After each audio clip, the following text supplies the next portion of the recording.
ஆண்டவராகிய இயேசு கிறிஸ்துவின் நாமத்தில் காலை வாழ்த்துக்கள். இன்றைய மன்னா, கர்த்தர் யோசுவாவை நோக்கி, நான் மோசேயோடு இருந்தது போல உன்னோடும் இருக்கிறேன் என்பதை இஸ்ரவேலர் எல்லாரும் அறியும்படிக்கு இன்று அவர்கள் கண்களுக்கு முன்பாக உன்னை மேன்மைப்படுத்துவேன்.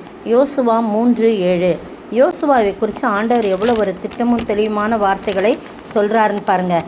இன்று அவர் எல்லாருடைய கண்களுக்கு முன்பாக மோசையோடு இருந்தது போல் உன்னோடு கூட இருந்து அவர்கள் கண்களுக்கு முன்பாக உன்னை மேன்மைப்படுத்துவேன் அப்படின்னு சொல்கிறார். என்ன மேன்மை? அந்த சம்பவம் பாருங்கள். உடன்படிக்கை பெட்டி சுமக்கிற ஆசாரியர் பார்த்து, நீ யோர்தான் தண்ணீர் ஓரத்தில் சேரும்போது யோர்தானில் நில்லுங்கள், நீ கட்டளையிடு அப்படின்னு சொல்கிறார்.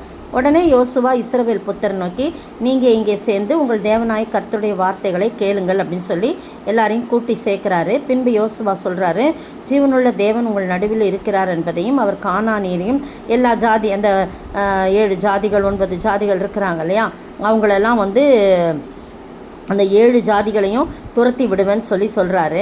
நீங்கள் அறிந்து கொள்வதற்கு அடையாளமாக இப்போ ஒரு காரியம் நடக்க போகுது. இதோ சர்வ பூமிக்கும் ஆண்டவராக இருக்கிறவருடைய உடன்படிக்கை பெட்டி உங்களுக்கு முன்னே யோர்தானுக்கு போகிறது.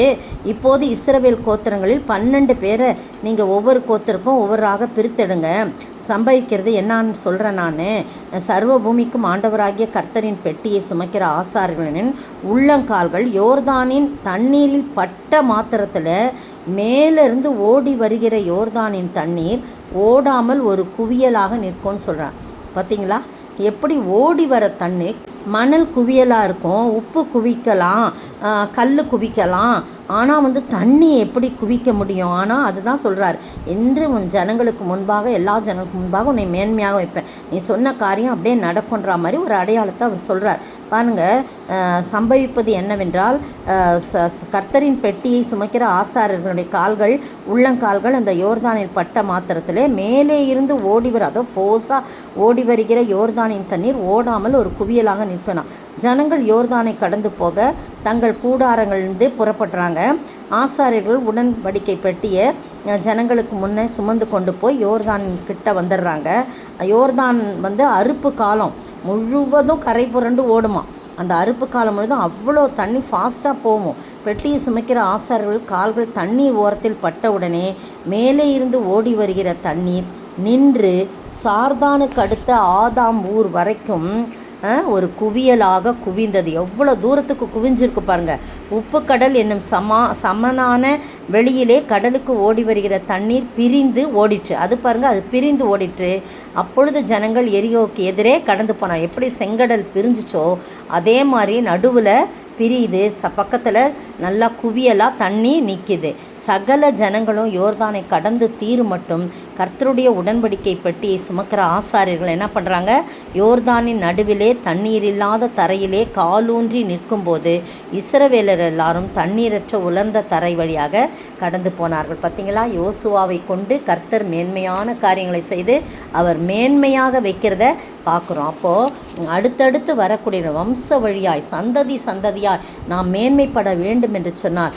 அவருக்கு உகந்த பாத்திரமாக நடக்க வேண்டும். மோசே எப்படி உண்மையோடு சாந்த குணமுள்ளவனோடு உள்ளவனாக மோசே எப்படி உண்மையாக இருந்தாரோ, கர்த்தரே சாட்சி கொடுக்கும்படியாக இருந்தாரோ, அதே போல் யோசுவாவும் இருந்தபடினால தான் யோசுவா 1 சொல்லப்பட்டிருக்குது, கர்த்தருடைய தாசனாகிய மோசே மரித்த பின்பு அவருடைய கர்த்தர் மோசேயின் ஊழியக்காரனான நூனின் குமாரன் யோசுவாவை நோக்கி, மோசே மரித்து போயிட்டாரு, இனி நீயும் இந்த ஜனங்கள் எல்லாரும் எழுந்து யோர்தானை கடந்து இஸ்ரவேல் புத்தருக்கு நான் கொடுக்கும் தேசத்துக்கு போங்கள் அப்படின்னு சொல்லி, நான் மோசையோடு இருந்தது போல் நான் உன் கூட இருப்பேன், பலம் கொண்டு திடமனதாயிரு, திகையாதே கலகாதே, நீ போகும் இடமெல்லாம் நான் உன் கூட இருப்பேன், உன் தேவனாய கர்த்தராகிய நான் உன்னோட கூட இருக்கிறேன்னு சொல்கிறார்.